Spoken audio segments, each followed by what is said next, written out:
Vamos só esperar o sinal da gravação. Sim. Então tá bem. Começou. Boa tarde a todos. A gente está iniciando a 7ª reunião do eixo temático Patrimônio Cultural. Depois eu acerto aqui a lâmina da capa. Hoje é dia 6 de junho de 2023. A nossa reunião de hoje, ela vai estar, o objetivo principal é a gente discutir sobre o subgrupo 1, que é o patrimônio material edificado. Mas antes disso, a gente vai mostrar para vocês como é que está o cronograma das nossas reuniões até julho, quando vai ocorrer o seminário. Vamos repassar rapidamente pela oficina temática, que ocorreu no dia 22.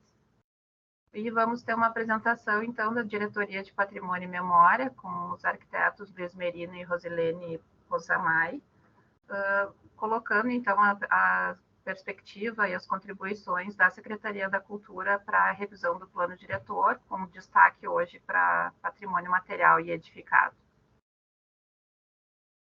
O cronograma dos eixos até julho, a gente está finalizando a etapa de leitura da cidade, nós vamos fazer o fechamento, então, dessa parte de diagnóstico e passar para a parte de proposições, de debate para depois a gente entrar na parte de debate das propostas. Hoje, dia 6, a gente está tendo a segunda reunião sobre patrimônio material edificado. Depois, nos dias 20 e 27 de junho, a gente vai estar discutindo sobre paisagem e conjuntos. Virando o mês, no dia 4 de julho, nós teremos uma reunião sobre patrimônio móvel, imaterial e manifestações culturais. E na semana do seminário, no dia 18, a gente vai ter a nossa última reunião para consolidação das proposições e debates finais antes do seminário, que vai ocorrer no sábado, dia 22 de julho. As oficinas temáticas, então, ocorreram de 15 a 31 de maio, de forma híbrida, no auditório da SMAP e através do aplicativo Zoom. Foram 7 oficinas temáticas, sendo que a do eixo temático 3, Patrimônio Cultural, aconteceu no dia 22 de maio, uma segunda-feira. No eixo patrimônio, nós tivemos 41 pessoas inscritas na modalidade presencial e 33 pessoas presentes. E no online foram 101 inscrições e 90 participantes. No total, nós tivemos 123 pessoas entre a modalidade online e presencial. Foi bastante contemplada a nossa oficina. Na oficina, então, a gente teve uma abertura com o secretário Germano. A diretora Patrícia explicou também qual etapa do plano diretor que a gente está, que é essa questão da leitura da cidade. E eu fiz a apresentação da dinâmica da noite. E então nós tivemos 2 palestras dos arquitetos Washington Fajardo e Lucas Volpato. O Washington Fajardo, que é arquiteto urbanista, formado pela Faculdade de Arquitetura e Urbanismo do Rio de Janeiro, tem experiência tanto em planejamento urbano como patrimônio cultural no estado do Rio de Janeiro, e foi secretário municipal de planejamento urbano em 2021 e 2022 no Rio, e presidente também do Instituto Pereira Passos. O Lucas Bernardes Volpato, ele é um arquiteto que atua aqui em Porto Alegre, principalmente, e no Rio Grande do Sul, formado pela Uniriter, ex-professor da Uniriter também, e ele é o atual presidente do COMPAC, o Conselho de Patrimônio Histórico da Prefeitura. Falando assim um pouco sobre as palestras deles, né, o Lucas fez toda uma contextualização histórica do patrimônio e da evolução do patrimônio dentro de Porto Alegre, falou sobre lá o início dos tombamentos, do destombamento, da perspectiva assim de desenvolvimento, então, do patrimônio histórico em Porto Alegre, da necessidade de se ter um equilíbrio, né, nem de tanto se preservar tanto e nem tanto, como é que eu poderia dizer assim, desprestigiar o patrimônio, que a gente precisa buscar esse equilíbrio para que tenha uma sustentabilidade econômica, enfim, nesses imóveis. E o Washington Fajardo, que fez a segunda fala da noite, trouxe experiências do Rio de Janeiro, falou sobre o corredor cultural, sobre o Porto Maravilha, áreas de proteção da área cultural, interface também questões com o trânsito, como a abertura das grandes avenidas foi impactante, né, na cidade, e como também teve um momento que não se abriu as vias para preservar culturalmente aquela região. Então, basicamente foi isso, assim, de restaurar, de recuperar, de ampliar a caminhabilidade, de ver a questão do desenvolvimento econômico, de ver como essa parte econômica é importante para a sustentabilidade das edificações e também da questão do patrimônio imaterial. Tudo acaba voltando para o econômico. Se não tem essa vocação econômica, enfim, fica muito difícil de se sustentar o patrimônio. A problemática, então, trabalhada na oficina foi como podemos conciliar a preservação do patrimônio cultural, bens, com os aspectos econômicos relativos aos custos de manutenção e conservação desses imóveis, os quais recaem sobre os proprietários, de forma a garantir a sua efetiva preservação e valorização. Depois, então, da palestra, a gente teve um intervalo e, no retorno, a gente dividiu os grupos. No presencial, se fez 3 grupos menores para discussão das ideias e no online se trabalhou de forma conjunta. Em ambos os espaços, se fez a proposta era que as pessoas colocassem as suas contribuições para responder a pergunta da problemática e se fez, então, uns agrupamentos no presencial. Cada pessoa elegeu a sua ideia principal, depois cada grupo elegeu a sua ideia principal. E no online se agrupou por afinidade e no final se chegou a 3 ideias principais do presencial e a 3 ideias principais do online. Importante dizer que não é que uma era mais importante que a outra, era só que elas eram mais representativas, que elas eram resumiam melhor ou então abarcavam mais assuntos dentro de uma ideia só. E que essas contribuições a gente vai estar tabulando e vai estar levando em consideração nos nossos registros e nas nossas análises. Então, ao final, quando se juntou os públicos, o presencial e o online, foram votadas as 6 principais propostas, sendo as 3 de baixo, as azul e roxas, as online, as presenciais, desculpa, e as em amarelo, as online. Se fez uma votação, então, levantando a mão das pessoas presenciais e através do Mentimeter na online, e a proposta mais votada, com 42 votos, foi a proposta número 1, que é criar benefícios adicionais, além dos já existentes, para os imóveis protegidos, garantindo outros incentivos reais e imediatos para quem promova a preservação destes bens.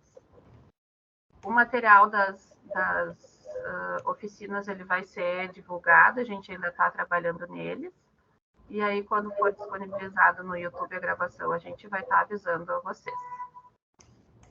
Agora, então, eu passo aos colegas da Diretoria de Patrimônio e Memória, o Luiz Merino e a Rosilene Possamay, para que eles possam trazer, então, as contribuições da Secretaria da Cultura em relação aos nossos subgrupos que a gente vem trabalhando. Tá certo. Deixa primeiro a gente fazer essa mecânica aqui. Vamos ver se vai dar certo. Deixa eu só baixar.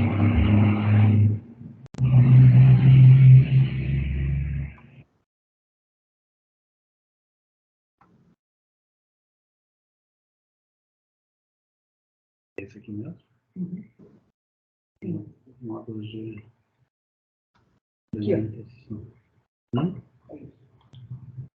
Só que tem que voltar lá. Eu acho que eu tenho que ler.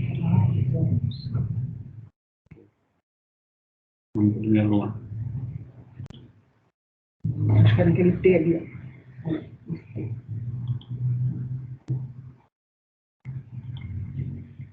Conseguem ver, pessoal? Vocês conseguem? Ainda não. Sim. Agora sim, eu estou vendo. Tem uma tela.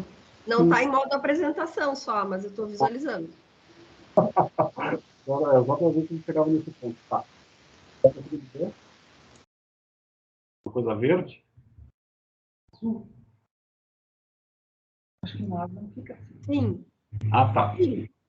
Bom, só introduzindo um pouco assim, a Carolina nos pediu para a minha, a Rose, o pessoal da DPM, hoje, nesse início da nossa reunião, uma meia hora, fazer uma provocação, né, fazer alguma contribuição que possa subsidiar a discussão principal que começaria daqui a meia hora. E foi isso, né, Carolina, mais ou menos o espírito da tua proposta.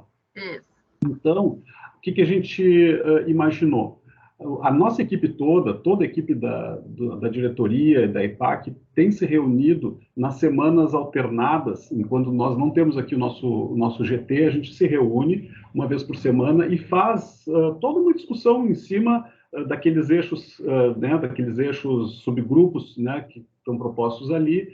Levantamos questões, problemas, ideias, aspectos positivos, enfim, a gente está fazendo essa dinâmica que está nos ajudando muito. E tem aparecido, então, alguns temas, algumas questões, né, alguns aspectos que estão sempre... A gente ainda não tem nenhuma decisão tomada a respeito disso, evidentemente, mas são aspectos que a gente acha que é importante compartilhar com um grupo maior e que pode, eventualmente, ser a base para a nossa discussão de hoje, né? Só que a gente fez, na verdade, para vários tópicos dos 3 subgrupos. Talvez a gente passe todos só para a gente dar uma olhada e depois, então, a gente pode, na sequência, se deter e conversar mais sobre os aspectos dos bens materiais, propriamente dito, hoje, né? E deixando os outros para as próximas reuniões. Inclusive, tem aquela outra questão, que é aquela tabela que vocês nos propuseram da gente preencher, e que o pessoal da EPAC se reuniu e já preencheu também. Eu até te mandei, Carolina. Eventualmente, na segunda etapa, o pessoal pode pautar já algumas das coisas que já estão colocadas ali, tá? Bem, o que a gente trouxe como... Vamos dar uma olhada para ver quais são primeiro, alguns aspectos conceituais e também uma base legal, a enorme base legal que estrutura e que dá o suporte para a questão da proteção do patrimônio, além do plano diretor. A Rose acho que vai começar por essa parte, depois eu sigo na seguinte. Oi, boa tarde, pessoal. Eu e o Luiz vamos fazer um jogralzinho aqui para falar da maioria dos aspectos, né, em relação ao patrimônio cultural. Então, a gente começa citando assim o arcabouço legal nacional em relação a essa matéria, tá? A gente começa pela Constituição Federal, que é a maior lei, né, do país, que trata lá no seu artigo 216 a respeito do patrimônio cultural. Existem outros artigos na Constituição que também perpassam o patrimônio cultural, mas digamos que esse aí é o específico da nossa área, digamos assim. Depois tem o Decreto-Lei de 1937, que é um dos mais antigos da América Latina, que é a Lei de Tomamento Federal, tá? Que a gente pode sempre se basear nela quando a gente precisar. Tanto cidades que não têm lei de tomamento, por exemplo, pode se valer da lei federal. Tem a Lei 3.924 de 61, que é a lei que trata do patrimônio arqueológico. Tem o Estatuto da Cidade. Tem a Constituição Estadual, da qual a gente pode se valer também. Tem a Lei de Tomamento Estadual, tá? Que a gente também pode utilizar. E no município, a gente começa pela nossa lei orgânica. No artigo 196, é o que trata especificamente do patrimônio, mas também tem outros artigos que perpassam essa questão, que são alguns artigos que tratam da cultura, do desporto e também do meio ambiente, tá? Rosilene, tu estás passando já o slide ou não? Porque para a gente aparece só a capa. A gente passou. A gente está olha só, que vocês têm que ir ali, ó, vai ali em apresentação de slides e muda um itemzinho ali, abre ali a apresentação de slides, nas opções ali nas opções do PowerPoint, apresentação de slides ali em cima. Ah, tá. E aí vocês têm que mudar um itemzinho ali.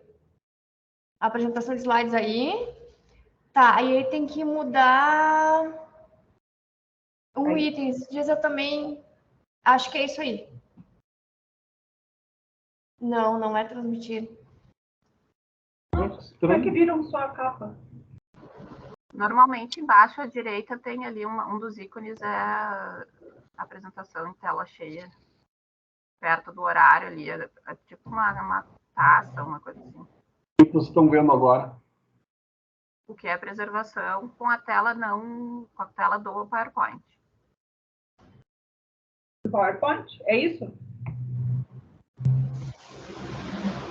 É ali, ó, tem que se classificar modo de exibição do apresentador. Lá na direita. Baixa o mouse aqui.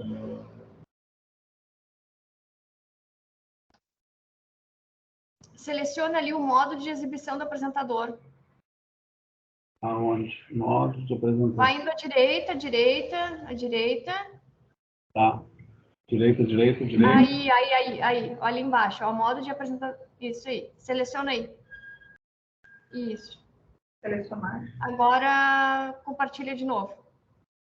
E tenta passar os slides. Que coisa estranha, gente. Eu nunca vi uma coisa dessa. Não vai dar. Não é isso aí. Que estranho. Eu vou fechar isso aqui. Vocês estavam vendo, mas não em modo apresentação?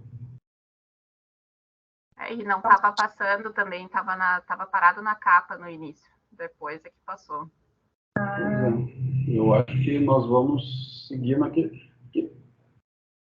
Ele tá O no modo de apresentação não é problema, só a questão é mais passar o slide.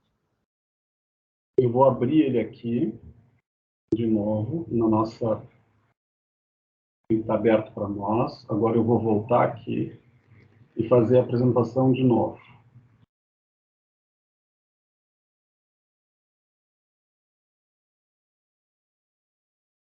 Nos digam se vocês estão enxergando o PowerPoint inteiro, ainda não estava em modo de apresentação. Está aparecendo, né? E agora? Está aparecendo em modo de apresentação? Não. É estranho, quando eu coloco o modo de apresentação, aqui aparece. Aí sim. Uhum. Então vamos seguir assim, como vocês enxergando a... Pode ser? Agora passou, ó. Agora passou. Uhum. Pode ser sim. É, assim vai ter que ser. Tá? Então, retomando essa questão desse arcabouço, também dentro do município a gente tem uma série de legislações, inclusive o próprio plano diretor conceitua patrimônio de uma forma, aliás, adequada, o atual, né? E classifica os prédios, né, em termos de níveis de proteção, ou seja, já tem um início, né, de conceitos, inclusive de elementos que talvez possam ser mais detalhados no próprio plano diretor, sem necessariamente remeter para outras legislações, como, por exemplo, a lei do inventário, mas isso a gente pode chegar mais adiante, né? Tem a lei de tombamento municipal também, a lei do inventário, que nós vamos comentar daqui a pouco, que em alguns aspectos ela veio alguns anos depois do plano diretor, né? E feito dentro de uma metodologia que acaba não sendo digamos, participativa quanto é a do plano diretor. Então, isso talvez seja um dos aspectos que a gente possa repensar no sentido de colocar conceitos, colocar os benefícios, colocar os critérios de seleção já dentro do escopo do plano, já discutido com a comunidade, ou seja, enfim, se a gente conseguir isso, talvez seja um grande ganho. Porque essa lei de inventário, apesar de vários avanços e de vários aspectos positivos, tem alguns pontos que a gente quer trazer que eles trazem problemas no dia a dia de aplicação. Tá? Vocês querem seguir? Posso seguir.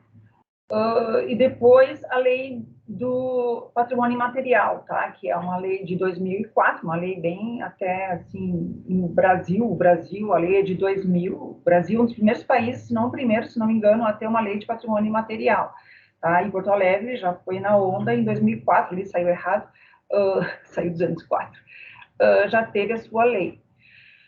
A gente vai detalhar a seguir.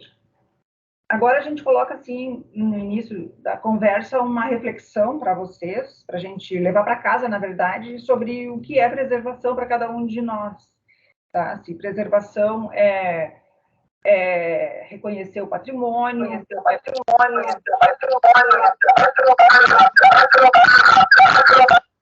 Opa! Acho que deu? Alguém com o microfone ligado em eco. Estão ouvindo? Estão me ouvindo? Oi, pessoal. Sim. Sim, estamos ouvindo. Sim. Tudo certo.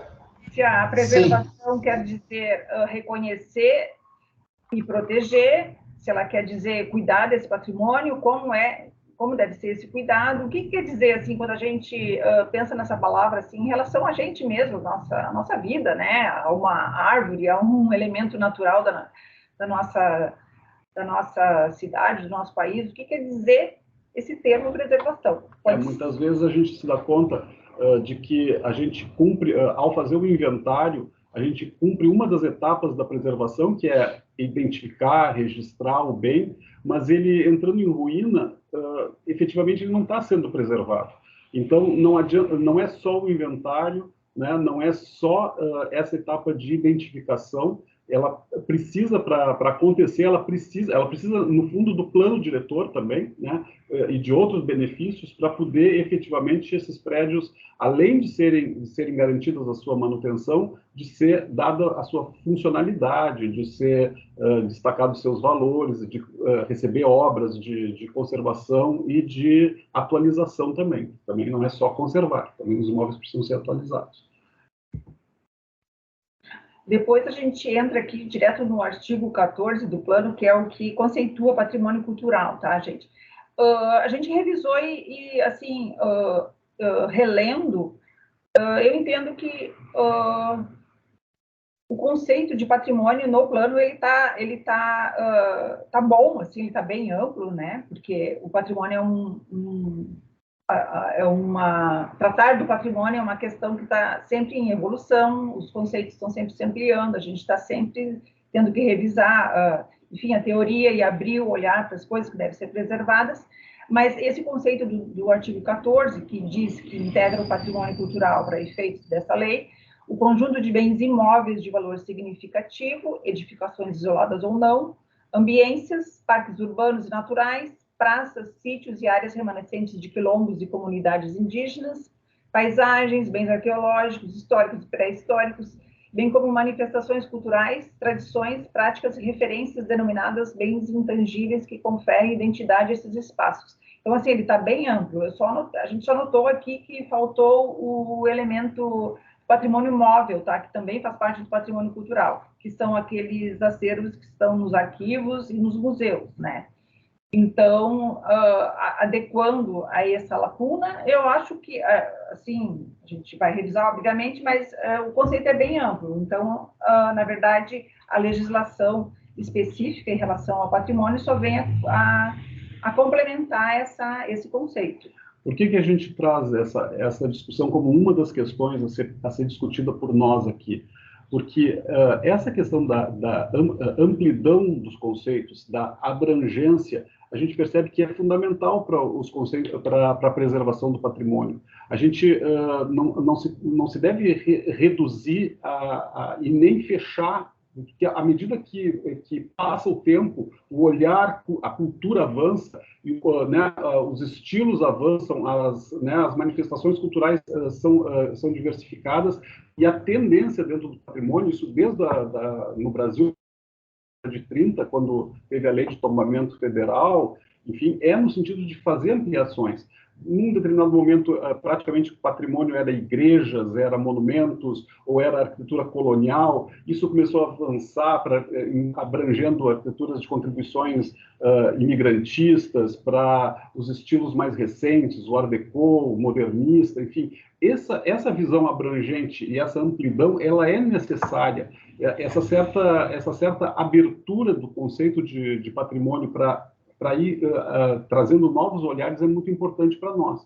Então, quando a gente avança para uma legislação, né, como, por exemplo, a lei do inventário, que, de uma certa forma, restringe, em alguns aspectos, né, a aplicação dessa amplidão, toda essa abrangência, nos traz problemas no dia a dia. Né? Vou citar só um exemplo.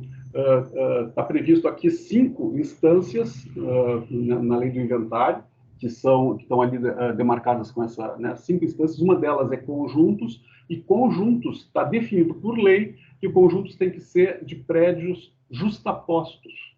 Os prédios têm que estar colados uns nos outros, senão não formam conjuntos. Ou seja, uma casa de um lado da rua e uma casa de outro lado da rua não formam conjunto. Uma casa faltando um terreno, ou seja, é uma leitura muito específica, morfológica, muito questionável, e assim como essa, várias outras. Então, esse é um tema que eu acho que é importante, né, da gente trazer, definir e trazer para essa discussão para a proteção dos bens imóveis.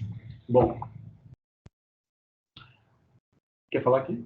Sim, quero falar um pouquinho aqui. Que quando a gente trata de patrimônio cultural, uma coisa que talvez seja pouco entendida é que a gente faz os estudos de preservação, mas a gente também faz uma análise, um seminário de discussão e de valoração desses bens que a gente estudou para fins de proteção. Ela não é simplesmente um levantamento e tudo que se levanta, né, nos levantamentos de campo, na pesquisa, se sai protegendo. Não, a gente faz seminários de análise com consultoria, com um grupo ampliado de técnicos, né, de várias áreas de preferência, com participação do IFAM, do IFAI, do COMPAC e de consultoria, além da EPAC, além da DPM, da Diretoria de Patrimônio e Memória. Então, assim, nesses seminários, a gente valora os bens pelos valores culturais que a gente identifica. E esses valores, desde 1979, com o primeiro inventário realizado pelo professor Júlio Curtis, que todos já devem ter ouvido falar, ele detalhou esses critérios para o plano de 79. E esses critérios eram bem amplos, os valores eram bem detalhados realmente. A partir dos anos 2000, a EPAC chamou uma nova consultoria, que foi o professor Ciro Lira, que adequou esses conceitos e resumiu eles em 4. Por isso que as nossas fichas, as mais recentes, elas tinham, e por isso que entrou nessa nova lei, essas 4 instâncias de preservação, que são a histórica, a técnica, a morfológica e a paisagística, porque essas resumiam os valores detalhados do Curtis. O que foi feito nessa lei foi transformar o paisagístico em 2 valores, que é o de conjunto e o paisagístico. Mas, na verdade, esses conceitos eles tendem a se ampliar, porque quanto mais a gente enxerga valor, ou quanto mais a gente reconhece assim, a importância de um determinado patrimônio, de um determinado bem, de um determinado lugar, mais valores a gente vai aplicar a ele. Então, assim, por exemplo, o mercado público é um bem com um grande valor patrimonial. Então, a gente, além dessas 4 instâncias que eu falei, por exemplo, a gente poderia citar os valores arqueológicos, o valor etnográfico, o valor educativo, turístico, científico. Então, artístico, isso tende a se ampliar cada vez mais, dependendo do olhar que se tem sobre aquele patrimônio. Exatamente. Bom, disso se tira que o inventário, para o plano diretor, ele é fundamental. É um dos instrumentos básicos, porque ele ele monta o acervo sobre o qual o plano diretor vai trabalhar depois. Então, ele é fundamental que aconteça de uma forma muito completa, muito séria, né, abrindo discussões. O que, dentro dessa metodologia que a Rose rapidamente esboçou para vocês, que era o que se costuma fazer, né, dentro da EPAC, o que ainda não se faz e que se deverá avançar para frente é a questão participativa, que eu acho que isso, hoje em dia, a gente tem formas de fazer, né, vocês mesmos estão mostrando as possibilidades dentro do plano diretor de como fazer isso. Então, esse é um passo novo que a gente vai ter que repensar as formas de fazer com que essas contribuições cheguem por parte da comunidade e também sejam absorvidas dentro da metodologia de definição do inventário. Mas é fundamental, ele é a base, né, para depois se poder pensar depois em cima de benefícios ou de recursos ou de obras ou de etc. Né? E ele está longe de estar completo. Além tem isso. Então a equipe precisa levar isso em consideração, tanto do plano diretor, porque a gente tem vários bairros que não foram abrangidos ainda, precisam, e já tem outros bairros que precisam ser revistos, porque é um processo contínuo, é um processo, né, é um processo eterno de revisão, inclusive de critérios, de avaliação e de pós-avaliação. Então, essa é uma questão importantíssima para ser considerada dentro do plano, é a base dele, que é o inventário.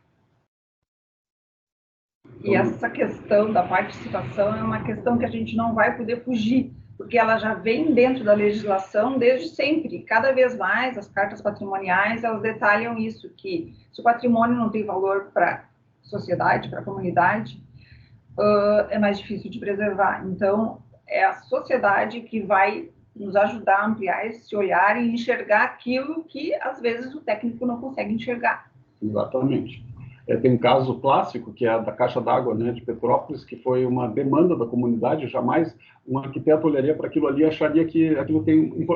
Mas do ponto de vista da comunidade, aquilo tem todo um significado, uma conquista, né, para eles, é um marco, é um marco da memória. Então, a gente precisa abrir e ver formas disso acontecer. Bom, um outro tema que a gente trouxe, né, dentro ainda do subgrupo 1, é a questão dos níveis de preservação previstos na legislação. A gente tem, claro, os prédios tombados, né, tem uma lei própria para o tombamento, e também os prédios que estão localizados nos entornos de bens tombados. Enfim, isso é uma categoria que foge às possibilidades do plano diretor. Mas o plano estabelece duas categorias complementares, e nisso eu acho que é muito feliz o plano de Porto Alegre, sempre teve, né, de inserir um escopo maior de prédios além dos tombados. Né? Outras cidades só trabalham com o conceito de tombado. E a gente inseriu a ideia, o conceito chamado de estruturação, e um complementar, que é o de compatibilização, que são prédios que, na verdade, não são protegidos, né, mas que devem ser, o nome já diz, adequados volumetricamente. Era o termo que se usava no plano de 79, era adequação volumétrica. Né? Eu acho o termo compatibilização, do ponto de vista da linguagem, adequado, mas a adequação volumétrica também é adequado. Né? Mas eu acho que não fica só na questão volumétrica. A compatibilização permite leituras de outros aspectos, como cor, como materiais, como, enfim, uma série de uma visão mais ampla. Agora, a questão do termo estruturação a gente vem discutindo. Ele é um termo que nos traz, no dia a dia, muita dificuldade, porque ele não transparece o que é o sentido, né? O que está previsto ali, a gente colocou no artigo da lei, no plano diretor, né? Ele não transparece o sentido de preservação, de patrimônio. Isso não está previsto. Né? Se a gente lê lá o que é o conceito que está na lei 12.585, diz ali, imóveis de estruturação é a edificação que, por seus valores, atribui identidade ao espaço, constituindo elemento significativo na estruturação da paisagem na qual se localiza, constituindo-se um bem de preservação. Mas eu não posso estar dizendo isso a cada vez, entende? O adequado é que esse termo, o termo fosse mais imediato, no sentido de estabelecer a noção de preservação. Pois, complementa aqui. É um conceito muito morfológico, é o que a gente está colocando, e não patrimonial. A gente até quer que vocês nos ajudem a pensar que termo seria assim, mais compreensível para a população em geral e para os técnicos também, porque tem muito arquiteto que não entende o que, Como é que que é chamava no plano de 79? interesse sociocultural. No plano de 79 era considerado bem de interesse sociocultural. Ele foi, digamos, atualizado, mas a gente entende que nesse momento ele tem que ser novamente revisto, porque não é compreensível. Então, como Porto Alegre tem essa tradição de proteger por inventário, a gente não vai, digamos, abandonar o passado, a gente vai se aprimorando, né? Eu só queria ressaltar aqui também, quando a gente fala de tombados, tá? A gente está se referindo aos bens tombados não só em nível municipal, a gente está se referindo aos bens tombados em nível estadual e em nível nacional. Sendo que em Porto Alegre a gente tem um sítio histórico tombado em nível federal, que é uma raridade no país. São poucas as cidades que tem, o Luiz tem mais propriedade para falar, mas é uma área que tem valor em nível nacional, porque é a área onde nasceu a cidade, tá? Que é ali o sítio histórico que vai do Portão do Cais, da Praça da Alfândega até a Praça da Matriz. E isso tem uma incidência muito grande naquela área ali de restrições, justamente para que se preserve aquilo ali, com a beleza que existe ali, né, com os valores que existem ali, e também nas outras áreas, como a Igreja das Dores, que tem uma incidência de entorno grande ali, não se pode fazer o que se quer, centro histórico é diferente, né, a área protegida. Quanto maior a proteção, maiores as restrições, maior deve ser a preservação. Tá? É nesse sentido que eu quero ressaltar. Enfim, essa questão dos níveis de preservação é um tema a ser discutido, inclusive pode-se ampliar depois a discussão do grupo para as diferenciações entre o que seria um prédio tombado e o de estruturação, essa diferenciação ficar mais clara, né? Porque acho que não é clara nem para nós, nem para ninguém. Inclusive, se a gente quiser, se a EPAC tiver perna para isso, o ideal é fazer os níveis de preservação dentro do imóvel de estruturação. Pode ser nível máximo, nível médio, nível menor, dependendo dos elementos assim de valor que cada edificação tiver. Então, assim, tem muitas edificações que às vezes não tem valor interno. Então, a intervenção na edificação pode ser maior internamente. Tem outras que não, que tem muitos elementos de valor, que têm interesse para preservação e que podem ser, inclusive, tombadas, né? Tem um outro grau de proteção. Então, nesse sentido, a gente pode também redefinir, talvez não para o plano diretor, mas redefinir, assim, níveis dentro do nível. Exatamente, ficam essas ideias aqui.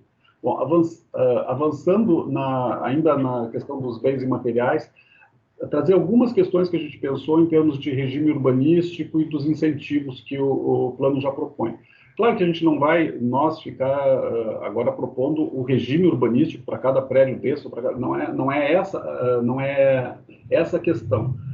O que a gente gostaria de trazer como uma das, né, foi uma das coisas que a gente discutiu aqui no grupo maior, é da gente talvez propor, especialmente para os imóveis de compatibilização, da gente propor pré-definir envelopes volumétricos, para que isso já ficasse mais fácil, né, do técnico que vai, e mais ágil, mais rápido e também mais transparente para o proprietário, né, de qual é a volumetria que se espera. Isso não fique na hora, né, a ser definido na hora, no caso a caso, ou seja, que se pudesse fazer, seria, claro, uma força-tarefa que deveria ser feita, no sentido de identificar os imóveis de compatibilização todos e propor esses envelopes volumétricos. O ideal seria que a gente pudesse fazer isso dentro do escopo do plano diretor, se não dando um prazo para se fazer para as vezes seguintes. É uma proposta que a gente lança, que eu acho que facilitaria a vida, né, e agilizaria as análises, enfim, né, porque...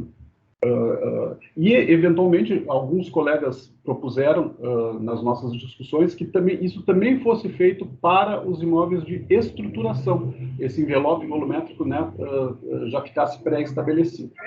Né? o que a gente quer enfatizar aqui é essa imagem realmente, que é aqui, bem pertinho, no Colégio Rosário, dessa ampliação que eles fizeram do colégio, e que foi, assim, altamente respeitosa com o colégio, que é um imóvel de estruturação. Então, assim, é uma edificação que a gente consegue ler que ela é posterior, mas que ela considerou a pré-existência e que ela considerou o fato também de ela nem estar numa esquina, na verdade ali é uma praça, mas ela também fez uma leitura dos elementos da edificação de preservação, como a esquina curva, né, e na altura ela ficou totalmente harmônica, totalmente compatível, totalmente assim adequada, e ela valoriza aquele entorno ali. Então, assim, esse é um exemplo, assim, daquilo que a gente considera que é facilmente aceitável, que é facilmente, assim, aprovável, né? E seria, assim, o ideal, digamos assim, de preservação. A gente tem muitas ferramentas técnicas hoje em dia que facilitariam fazer esse tipo de trabalho. O que a gente gostaria é que, pelo menos quando se trata de patrimônio, a gente pudesse fazer uma abordagem, que está colocado ali, uma abordagem mais morfológica e patrimonial, e não essas abstrações, às vezes, de zonas e índices, que isso a gente não visualiza exatamente o que é que isso resulta, né? E muitas vezes né, pode ser prejudicial. A análise para o patrimônio ela tem que ser um pouco mais cuidada, um pouco mais detalhada. Isso pode ser feito na hora da aprovação, mas já poderia ser feito também numa aprovação, num momento prévio, né? A gente tem situações aqui na Independência em que, ao longo dos anos, foram achando-se soluções, né, que eram possíveis na época, enfim, não sei, né, cada um de nós poderá ter uma visão diferente a respeito dessas soluções, assim,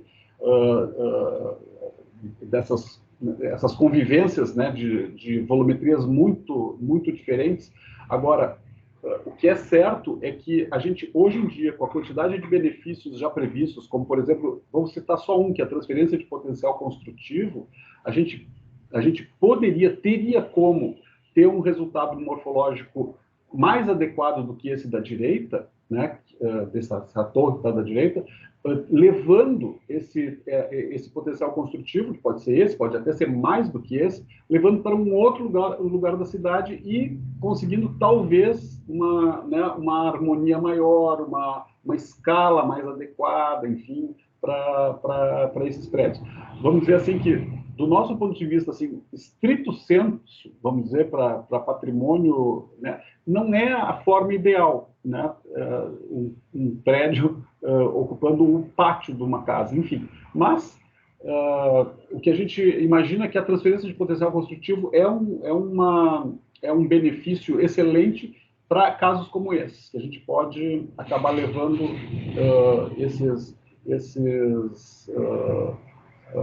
esse potencial para outros pontos da cidade, claro que com a garantia da preservação dos imóveis, que é o que a gente principalmente deseja. Só uma palavrinha aqui para, assim, a gente refletir. Se o arquiteto fosse construir num lote baldio, por acaso alguém construiria uma casa na frente, em um edifício atrás? Dificilmente, né? Ou se construiria em uma altura que fosse, se é para densificar, que se densifique ao máximo esse terreno. Então, assim, por que a gente faz isso com o patrimônio? Que chegou antes, né, e que merece, assim, permanecer com dignidade na paisagem, na cidade. É uma questão, assim, realmente de dignidade para o patrimônio. Então, embora hajam essas soluções, não quer dizer que essas soluções sejam as melhores para o patrimônio. E, embora haja lugares na cidade que possam permitir edificações em altura e a gente possa considerar que fica bom, tá? Não é todo lugar que é assim. Existem conjuntos, principalmente quando são conjuntos de casas ou palacetes, esse tipo de intervenção, no meu ponto de vista, ela agride o patrimônio. Bom, aqui, agora já entrando na questão dos incentivos, né? O plano atual tem uma série de benefícios, né, de TPC e de recebimento de de potencial construtivo, caso, por exemplo, se construa um telhado verde, ou se faça, né, se faça um rooftop, ou se, não sei, uma série de benefícios, vai ganhando esses índices. A gente acha, né, acho que ninguém é contra esses, e como está dizendo, como foi colocado ali na oficina, poderá se ampliar para mais benefícios. O que a gente sugere é que também seja incluído, né, benefícios especificamente quando se preservar o prédio, né? Por exemplo, um benefício extra no caso da preservação de um jardim, um benefício a mais tantos por cento se a pessoa restaurar internamente a casa, preservar elementos internos da casa, enfim, ou seja, identificar critérios de benefícios para aspectos patrimoniais também, e não apenas para aspectos externos, como, por exemplo, um rooftop, que não tem nada a ver com patrimônio, acaba recebendo índices, entende? Então, elencar, identificar aspectos que seriam positivos para a efetiva preservação do bem e que possam, então, gerar benefícios extras, índices a mais, ou isenções de taxas de ocupação, etc, etc, etc. Esse é um aspecto. Agora, a gente trouxe esse caso, que é um caso famoso, que acho que é importante a gente discutir essas coisas que estão acontecendo. Tem esse e tem o seguinte, que são... né, que passaram recentemente no Conselho, enfim, foram muito debatidos, foram muito divulgados, enfim. O que está nos preocupando em relação à questão do patrimônio nas aplicações atuais desses tais benefícios que a gente está comentando? É que é o seguinte, é o fato de que esse potencial construtivo todo está vindo para dentro do lote da preservação. E isso nem sempre está gerando condições de uma compatibilização entre o novo e o antigo. Ou seja, o que está acontecendo aqui? Por que esse prédio novo ele amplia para cima, né? Ele vai ocupando esse espaço aéreo, né, sobre a área do palacete? Porque ele tem uma tal quantidade de índice que ele não consegue dar conta dentro do próprio terreno. Então, ele acaba avançando, avançando sobre o lateral, ou seja, a nossa preocupação é de que esses índices todos sejam dados, 25%, tudo, mas que parte deles possam ser levados para algum outro ponto da cidade, tão valorizado quanto. Então, essa é uma preocupação, uma questão que a gente traz e que está nos causando dificuldades nas boas soluções de projeto. Aqui, por exemplo, é uma proposta na Marquês do Herval. O prédio veio quase que por cima da casa de preservação e desce um pilar dentro do telhado, desce e atravessa a casa inteira. Ou seja, o cara não consegue colocar esse índice todo que foi dado para ele dentro desse lote. Ou seja, tem aí um problema, e isso vai trazendo prejuízos para a ambiência, e aqui não é só para a ambiência, aqui vai trazer prejuízos, inclusive, técnicos, porque vai ter que ser uma ginástica para que esse pilar desça nessas telhas francesas de uma forma adequada. Então, essa é uma questão que a gente realmente precisa discutir. E ali está a lista dos incentivos possíveis que a gente já, né, a questão de IPTU, de outros impostos serem descontados, a transferência, índices a mais, revisão de taxas de ocupação. Não sei, a gente vai poder discutir uma infinidade de coisas aqui. Um aspecto que eu queria lembrar, olhando esse tipo de intervenção no patrimônio propiciada por esta lei nova de inventário, é que se a gente estivesse analisando esse palacete, por exemplo, se a gente estivesse analisando um desses dois palacetes que a gente mostrou agora, para ver se ele tem valor ou mérito para ser protegido, ele já é protegido, tá? Mas ele foi protegido antes, em outras condições. Se a gente fosse avaliar ele hoje, talvez a gente não inserisse no rol de imóveis inventariados, devido à situação dele. A situação dele é indigna naquele contexto ali, porque a edificação está simplesmente dizendo, sai daqui, entendeu? é indigna essa situação do patrimônio. E ele chegou antes, entendeu? Quem vem depois, no caso de já se ter, né, decidido que aquele imóvel tem mérito para preservação, quem vem depois tem que considerar essa pré-existência. Mas isso, na verdade, é o próprio plano que está, né, não é culpa do arquiteto, não é culpa do proprietário, isso na verdade, é o plano que está gerando essas questões dentro da cidade. Então, isso é um aspecto a pensar. Mas o próprio plano ele já dá a solução, que é a TPC. O que a gente entende é que esta solução pode tirar essa pressão que existe sobre esses imóveis. Por fim, antes de seguir, eu acho que a gente está quase encerrando essa parte nossa aqui dos materiais. Tem um aspecto que foi lembrado pelos colegas da EPAC, que é quando ocorre a transferência total do potencial construtivo, fica zerado, né, o potencial construtivo no lote, e dali a alguns anos a pessoa não pode construir nenhum nada. Então, isso tem que ser repensado, né? Essa questão de deixar sempre um resquício, uma parte para as gerações futuras, né, para eventuais necessidades do prédio. Então, é importante isso também. Eu acho que agora, eu não sei, a gente já passou do nosso tempo, já são 5 horas, a gente tinha feito também das áreas especiais e outros aspectos, vamos, acho que deixar para o próximo encontro, e a gente só queria fechar com um ponto que a gente está querendo propor, que está lá no fim, que é a ideia da gente fazer o plano propor, que nós não temos no município, um plano municipal de patrimônio cultural.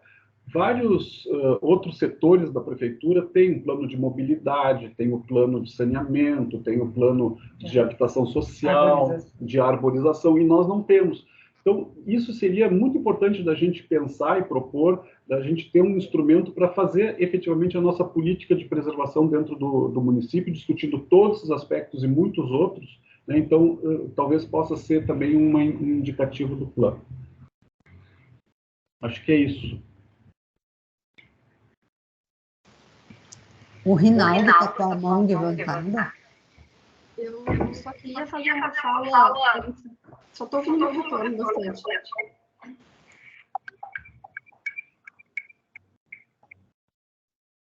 Será que deu? Agora. Desculpa, Reinaldo, vou passar só para fazer algumas considerações, mas vou tentar ser breve. Acho que tem algumas questões assim que são bem importantes aqui que foram trazidas, até quando falam ali do envelope volumétrico, eu vejo que se encaixa muito como foi pensado o projeto do Centro Histórico, né? Então, até fico feliz assim que essa seja uma estratégia aí, que seja vista como uma estratégia possível para esses patrimônios, porque realmente facilita, né? Pelo menos a análise inicial. Obviamente, dependendo do patrimônio, acaba tendo que passar também por outras avaliações que extrapolam a questão volumétrica. Acho que tem algumas questões que foram, acredito, né, que tem algumas questões que foram trazidas aqui em relação ao inventário, até anotei aqui, que acho que uma questão importante é que realmente a população tem que participar e conhecer melhor esses critérios. Acho que dificilmente a gente conhece pessoas que conheçam, né, os 5 critérios de preservação que foram colocados aqui, que existem, né, já que existe esse levantamento, essa informação, seria bem valioso. Mas daí a gente entra, né, num inventário, num nível de detalhamento, que eu entendo que daí entra o debate também do quanto o plano diretor precisa, até onde vai o plano diretor e até onde a gente tem que pensar os demais instrumentos que vão ter que vir a detalhar todos esses elementos, né? E entendo que isso é uma recorrente aí nos diversos eixos temáticos, né, Carol, que a gente tem feito, porque é sempre a discussão, né? Até onde vai o plano diretor, até onde vai o plano de mobilidade, até onde vai o plano diretor, até onde vai o plano de bairro, né? E daí, fora isso, eu queria deixar aqui algumas contribuições. Eu até estou entendendo que a gente vai ter que cruzar esses eixos do patrimônio cultural, principalmente na questão edificada com o eixo do desempenho, pensando que existem outras formas, né? Foi falado da questão da harmonia, e eu vou falar aqui para os arquitetos algo que entendo que é senso comum entre os arquitetos, mas como temos também não arquitetos na reunião, talvez possa ser falado, que a harmonia não é definida só pelo conjunto, né? Em alguns casos, o contraste ele pode trazer até mais riqueza para uma composição do que tentar reproduzir as estruturas, né? E daí, de repente, a gente pode até discutir os exemplos que são considerados bem-sucedidos, os exemplos que não são bem-sucedidos. Acho que uma questão que a gente tem que reconhecer é que, de certa forma, existe uma falha em que se pese que a importância, né, de preservar estruturas menores dentro dos bairros, mas que a gente não tem focado, e essa é uma opinião técnica que entendo compartilhada por alguns, onde a gente tem o nosso mercado público e do lado a gente tem aquele abrigo de ônibus, né, que entendo eu que agride um patrimônio que a gente fez a avaliação para o centro, né, é o elemento mais lembrado do centro, é um elemento estrutural do patrimônio do centro, e parece que, em alguma medida, quando essas obras são públicas, a gente não traz aqui o mesmo nível de crítica, né, em relação a como essas estruturas estão conversando e como isso... provavelmente, né, cada vez mais a gente entende que as nossas estruturas elas estão ficando enxutas e a gente precisa focar, né? E qual deve ser o nosso foco no patrimônio histórico? Eu entendo que é também uma questão para a gente trazer para o debate desse grupo. E acho que seriam essas contribuições iniciais, porque eu entendo que realmente, assim, e aí eu até já tinha, acho que também para a Carolina comentado, né, acho que tem outros trabalhos, assim, de fora, com referências, assim, de como trabalhar essas outras formas de compatibilização com o patrimônio. Eu me lembro do Custódio, uma vez que comentou nos projetos primeiros que saíram no Quarto Distrito, né, que se esperava que fosse algo diferente e, no fim, acabou sendo mais Porto Alegre, né? Então, como é que a gente traz algo diferente em termos de inovação, de como isso pode ser compatibilizado?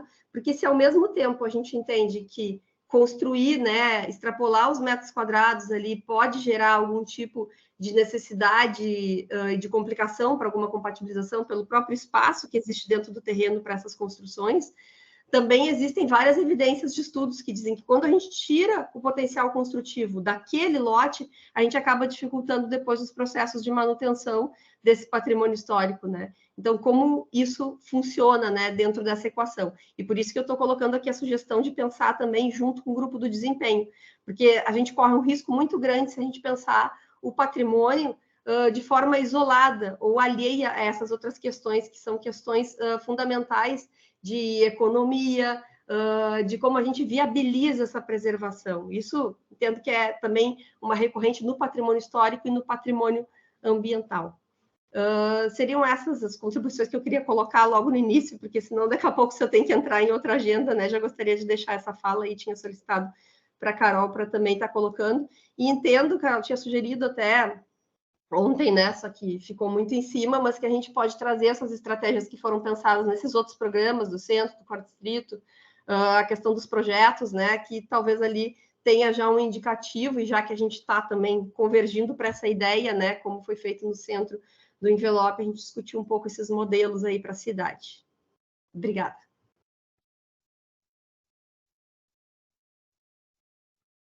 Obrigada, Vanesca. Acho que agora a gente pode passar para o Rinaldo, que já tinha se inscrito também. Se mais alguém quiser falar, a gente pede que levante a mãozinha, que a gente vai dando a palavra em ordem.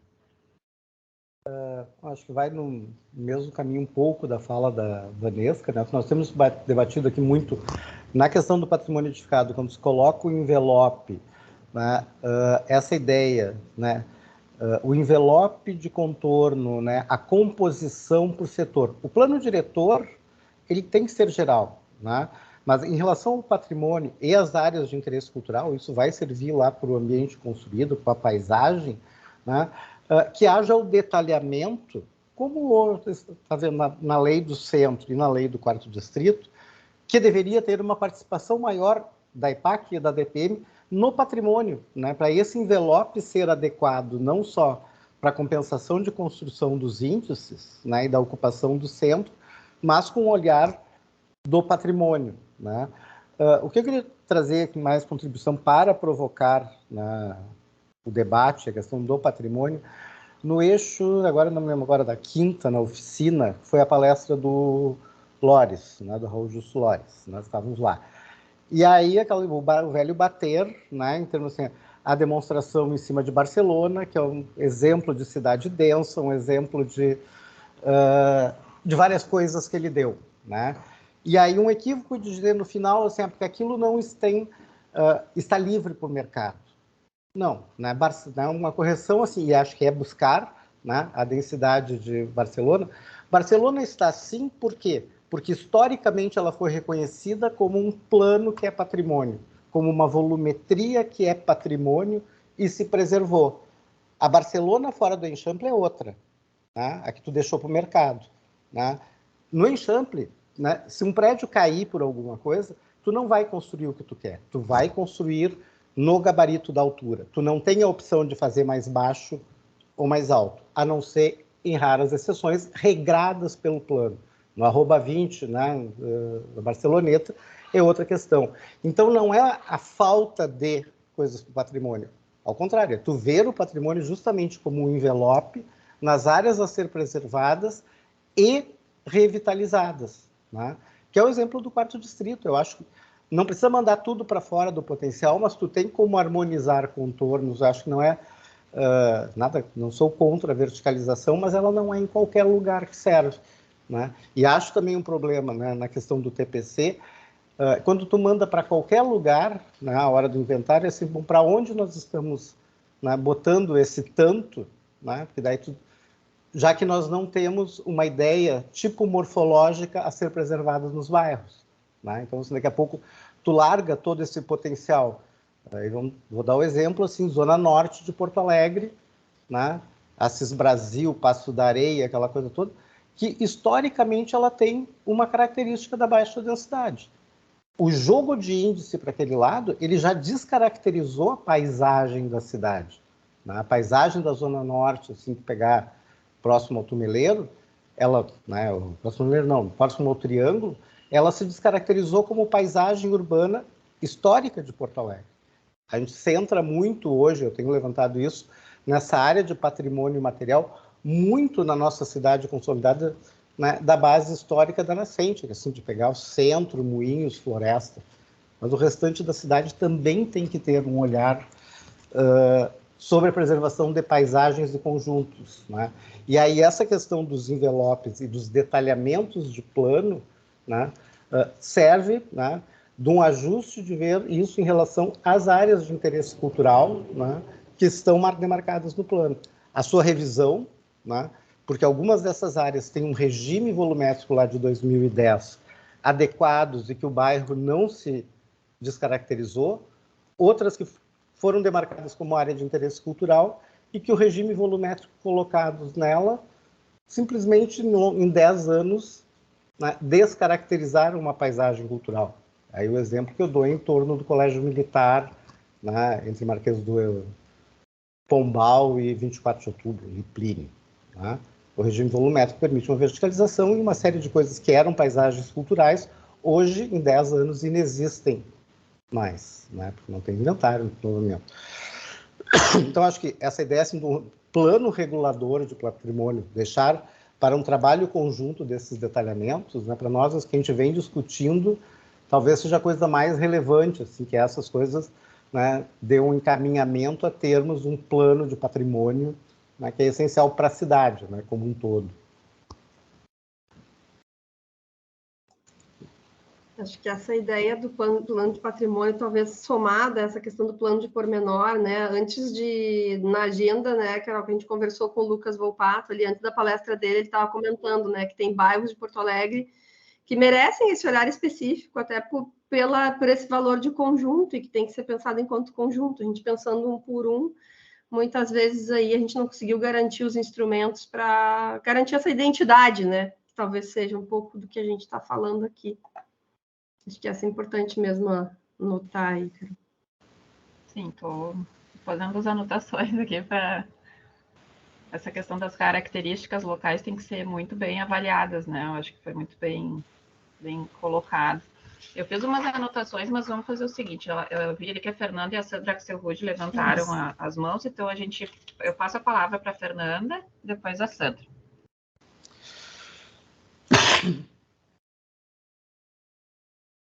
Oi, boa noite a todos e a todas. Gostei muito da apresentação da Rose e do Luiz Merino, ficou excelente, e assim, ainda mais porque abordou os aspectos positivos, os aspectos faltantes do plano diretor atual, né? Isso foi muito bom, nos dá um uma visão melhor assim do que onde a gente precisa avançar. E o que eu gostaria de comentar aqui com vocês, do ponto de vista da arqueologia, que eu estou aqui representando a Sociedade de Arqueologia Brasileira, é que no Plano Diretor de 2008, nós inserimos no artigo 92, e que eu não achei mais no plano, depois das alterações que foram feitas, que posso não ter encontrado, agora eu anotei aqui que eu não achei, mas isso já faz tempo que eu procurei, né? Mas nós conseguimos inserir no artigo 4º e no artigo 5º, no parágrafo 4º e parágrafo 5º do artigo 92, a inserção dos bens arqueológicos das áreas de interesse, das áreas de potencial arqueológico no inventário do patrimônio cultural.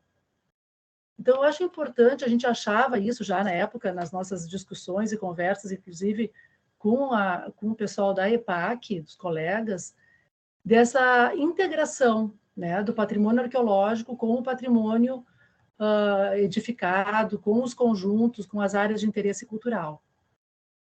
Isso é um aspecto assim, muito importante, né, de valorização desse patrimônio que ele é invisibilizado na nossa cidade, né?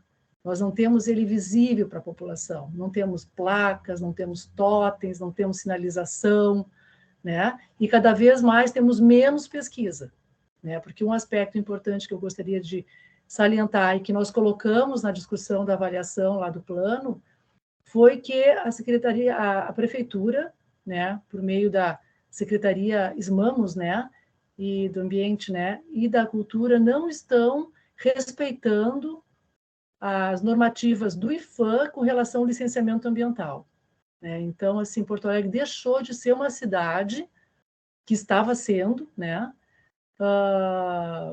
até exemplar, né, ao lado até de São Paulo e de Rio de Janeiro, por inserir pesquisas arqueológicas, estudos arqueológicos nas áreas de impacto ambiental, né? De pequeno impacto e de grande impacto, né? Até aquelas áreas que não eram necessário fazer estudos de impacto com os EIAs-RIMAs, né? Mas relatórios mais simplificados também eram inseridos estudos arqueológicos. Então, gostaria então de salientar essas duas coisas. Nós podemos aproveitar isso que nós já conquistamos em 2008, que está lá no artigo 92, no parágrafo 4º e 5º, e que nós possamos também incluir que o plano diretor garanta, né, que o licenciamento ambiental, que os estudos arqueológicos estejam inseridos nos processos de licenciamento ambiental.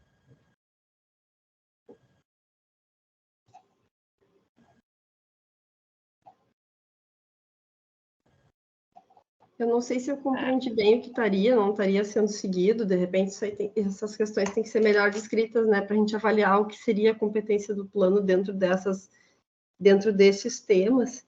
E eu me lembrei de outra coisa que eu aproveito também para manifestar, deixar registrado, acho que é bem importante também outras referências, uma que a gente até considerou também enfim, como outras, né, para os programas que foram feitos recentemente.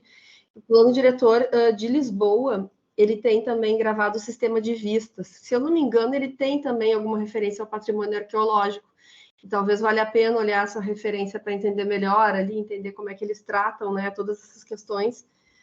E daí, porque entra bem daí num escopo mais macro da identificação desses elementos e que entendo que é bem alinhado com a escala que a gente está trabalhando, né, nesse momento.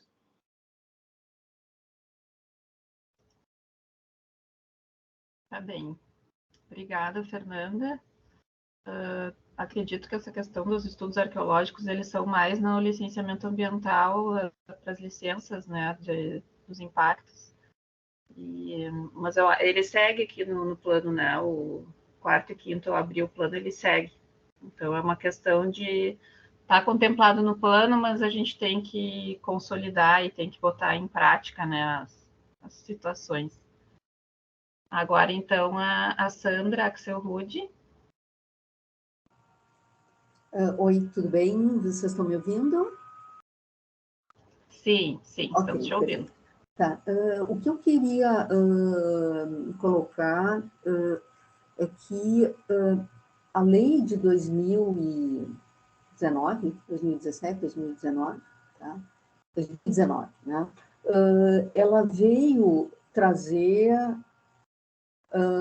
digamos, recuperar um problema histórico que Porto Alegre estava tendo, que era dos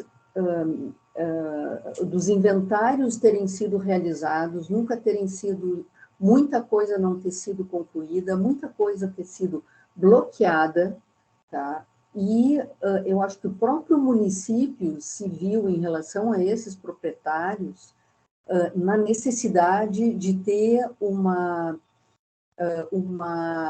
resposta viável, nem que fosse individual. Tá? Eu não acho que a lei seja o melhor de tudo. Eu acho muito interessante que se fale num plano regulador de patrimônio, um plano de patrimônio, como existe um plano cicloviário, tá? Eu não estou botando os dois na mesma escala, não é isso, mas existe um plano de drenagem urbana, que gerou as bacias de amortecimento, existem vários instrumentos que são setoriais que foram montados, tá? O que está acontecendo? Ou a Secretaria de Cultura tem mãos para fazer isso, quer dizer, consegue fazer essa construção e consegue fazer essa construção de uma maneira rápida, tá? Ou nós vamos novamente perder o trem da história, que nem as áreas de interesse cultural que ficaram desde, eu acho, o ano 2000 para serem revisadas, que foram revisadas, iam ser revisadas, e que iam ser revisadas, e que tinha grupo de estudo, foi uma catástrofe. Foi uma catástrofe. Então, assim, o que eu peço? Foi uma coisa que, há muito tempo, a própria Ronice, a Débora, e muitas pessoas colocaram, tem que ter equipe, acho que, se for para fazer esse plano diretor, ele tem que ser, então, participativo. Se for para definir volume, uma pré-definição de volume dentro dos prédios, dos imóveis de estruturação, quem vai fazer, para quando fazer. Se a gente tiver que fazer isso para os de compatibilização, é mais difícil ainda, tá? São muitos. Então, assim, a gente precisa ter um plano honrado, consistente, com boas qualificações. Acho o curso maravilhoso, tá? No entanto, a gente não pode... Quantos anos? Então, assim, tem que se fazer, eu até acho maravilhoso que se faça, mas quando, por favor, tá? Isso talvez seja a exigência da Secretaria da Cultura em relação ao Executivo como um todo, de ter instrumentos, valores, para poder que isso aconteça. Mas, por enquanto, o que está acontecendo é uma visão, talvez pontual, uma revisão, talvez pontual, tendo em vista essa falta de mãos, tá? Quero consistência, tá? Quero, assim, a gente quer muito que tenha consistência. Mas, pessoal, vamos organizar para que isso não vire, de novo, uma coisa que não se resolve, né? Então, era essa colaboração que eu queria dizer, e que não prejudique os proprietários que acabam durante 15 anos, 20 anos. A questão da transferência de potencial construtivo dos terrenos que têm patrimônio, eu achei até que isso estava resolvido, tá? Eu pensei que isso tivesse resolvido já. E é uma questão muito mais administrativa, porque tudo que o governo, digamos assim, o executivo pode muito, o executivo só não pode lidar com uma moeda que é o índice, tá? De maneira livre, porque ele está lidando com o patrimônio do município. Então, assim, se não está regulamentado, talvez regulamentar. Acho que tem muito para fazer, mas, por favor, se é para mudar, vamos mudar com a honra, com a consistência que é necessária. Obrigada. Obrigada, Sandra. Bom, a gente já está se encaminhando para o encerramento da reunião. Posso fazer só mais colocação, só para deixar registrado, já que porque a Sandra falou, me lembrei de outra questão. Essa parte da compatibilização, acho que é um conceito que a gente tem que discutir bastante, porque a gente percebeu, ali no projeto do centro, né, a gente percebeu que existiam áreas que, para preservar bacias visuais, deveriam, né, estar compatibilizando e não estavam, e áreas que estavam como compatibilização e, eventualmente, não teriam esse impacto ali na escala local. Então, acho que realmente é um conceito que tem que ser debatido, assim, como ele se aplica, né, qual é realmente o objetivo para que a gente possa tratar nas regras, assim, da melhor forma, mas daí também questionando se isso seria acolhido dentro do plano, né, uma vez que é tão específico. Tá, pronto. Vou deixar tu encerrar a reunião, cara. Estou com o microfone aberto, estou.